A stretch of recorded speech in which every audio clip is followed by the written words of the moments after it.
सीताराम सीताराम। जय श्री राम, जय श्री राधे श्याम। जय जय श्री राधा रमन, जय जय नवल किशोर, जय गोपी चित चोर प्रभु, जय जय माखन चोर। सभी नारायण भक्तों को हमारी ओर से प्यार भरा जय श्री कृष्ण, जय श्री राधे, जय श्री राम।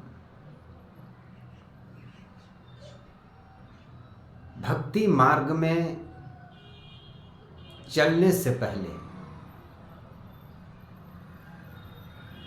भक्ति करने के साथ साथ हमें हमारे खान पान पर भी संयम रखना पड़ता है। हमारा भोजन आहार भी सात्विक होना चाहिए।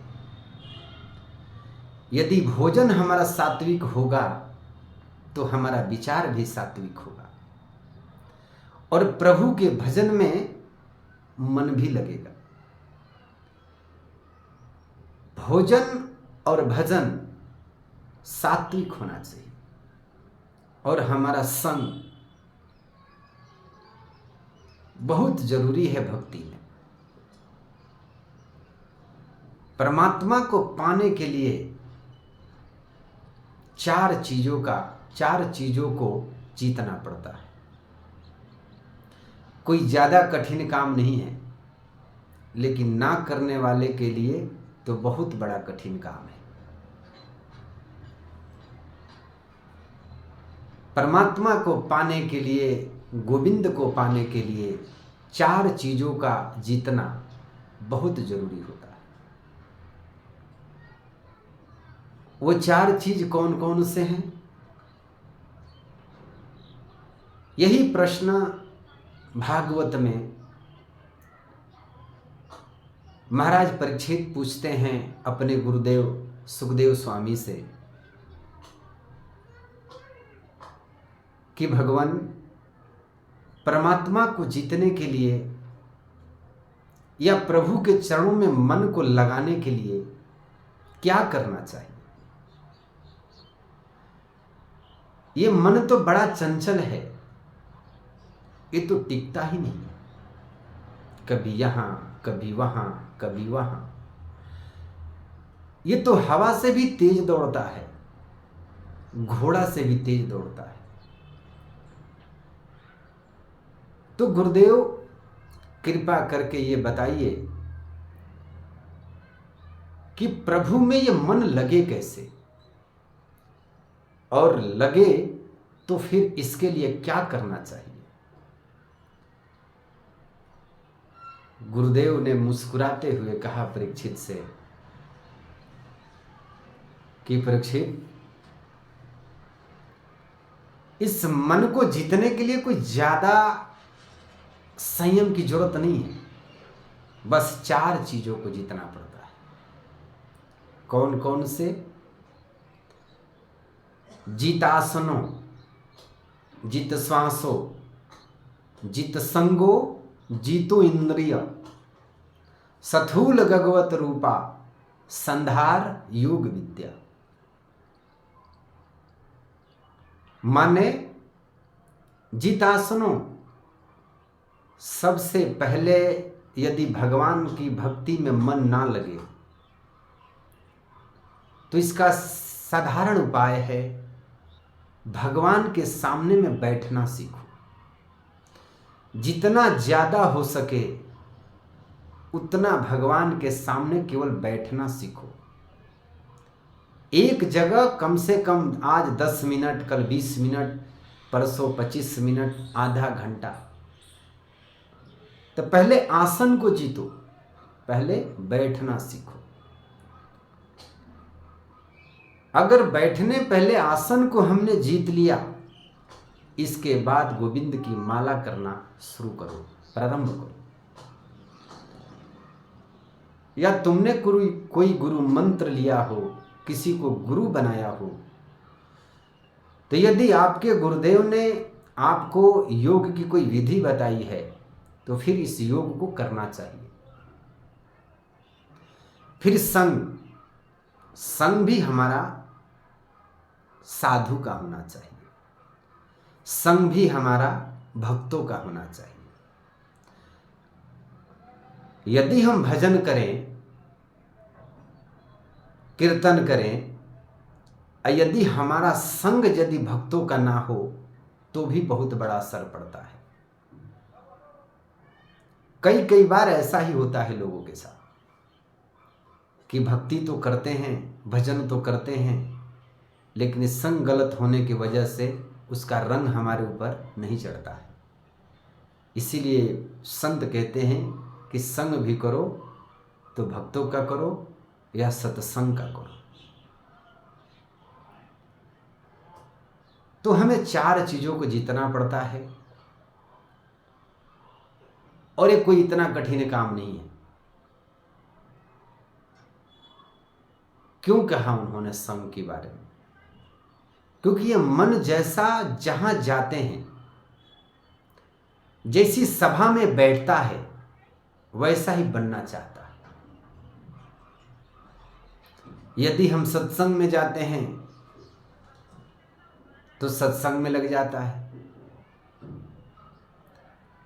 यदि हम गलत कामों के जगहों पर जाते हैं, झगड़ा में जाते हैं, वहां वैसा बन जाता है। तो यदि मन को नियंत्रण करना है, मन पर काबू पाना है या मन को प्रभु के चरणों में लगाना है तो सत्संग बहुत जरूरी है, आसन को बहुत जरूरी है जीतना। इसलिए नारायण भक्तों,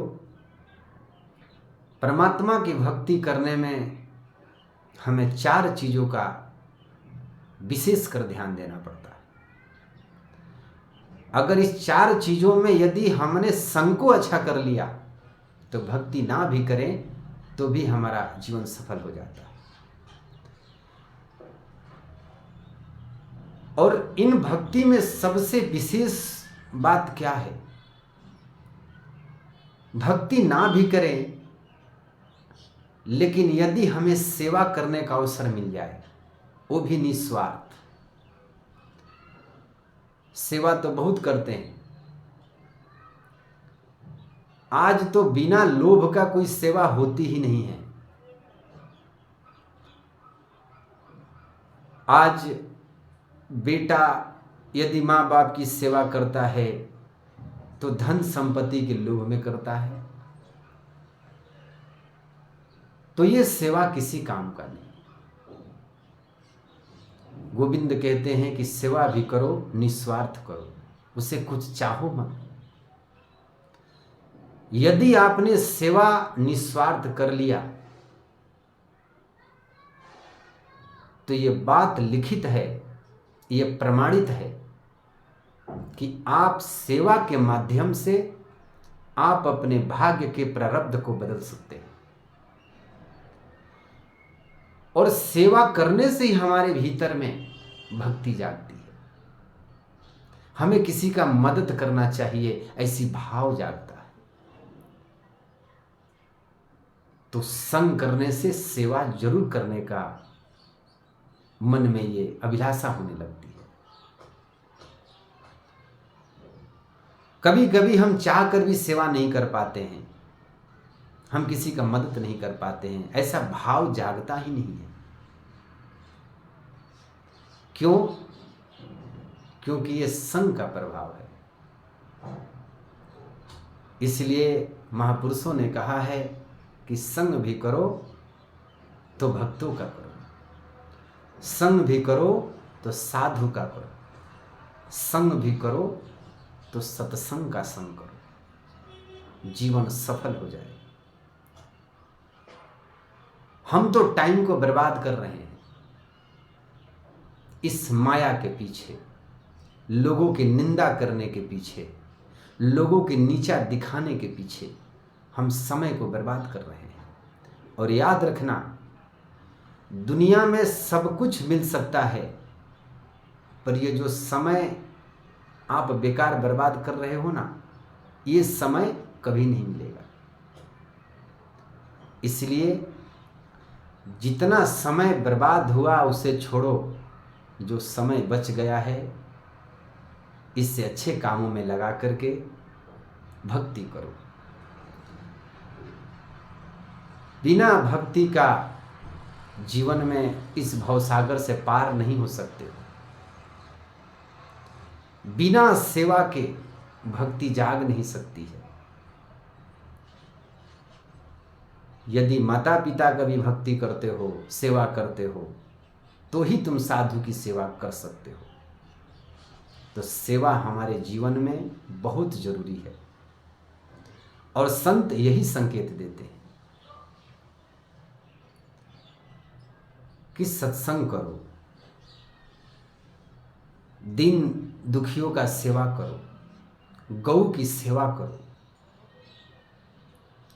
तो ही तुम्हारा कल्याण होगा। वरना 84 में तो पता नहीं हम कितने बार आ चुके हैं और फिर कितनी बार जाना पड़े। ये बार बार मानव शरीर प्रदान नहीं करते हैं परमात्मा। इसलिए इस जीवन में कोई ऐसा काम ना करें जिसकी वजह से हमें ये मानव शरीर खोना पड़े। कम से कम इतनी तो भक्ति कर लो कि कुछ कसर रह भी गया तो अगली बार मानव शरीर मिल जाए तो फिर आधी भक्ति अभी कर ले और आधी भक्ति बाद में भी हो जाए। इतनी तो हमें होनी चाहिए कि ऐसी भक्ति करे कि ये मानव शरीर हमें बराबर मिलता है। मुक्ति लेकर क्या करेंगे? गोपियों ने कभी भगवान कृष्ण से मुक्ति नहीं मांगी। और याद रखना नारायण भक्तों, भगवान जब भी मिले हैं, ज्ञानियों को कभी भगवान नहीं मिले हैं। परमात्मा जब भी मिले हैं तो प्रेमियों को मिले हैं। इसीलिए प्रेम सबसे बड़ा जरूरी चीज है हमारे जीवन के। प्रेम बहुत जरूरी चीज है और वो कब मिलेगा? वो कब आप समझेंगे?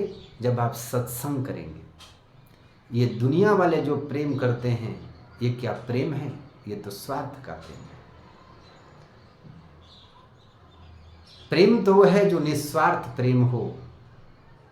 प्रेम तो वो है जिसमें प्रेम तो है, सेवा तो कर रहे हैं लेकिन कुछ चाह नहीं है, कुछ मांगना नहीं चाहते हैं प्रेम में, वो प्रेम है। तो जीवन में सत्संग बहुत जरूरी है और संग बहुत जरूरी है। जय श्री कृष्ण, जय श्री राधे, जय श्री राम।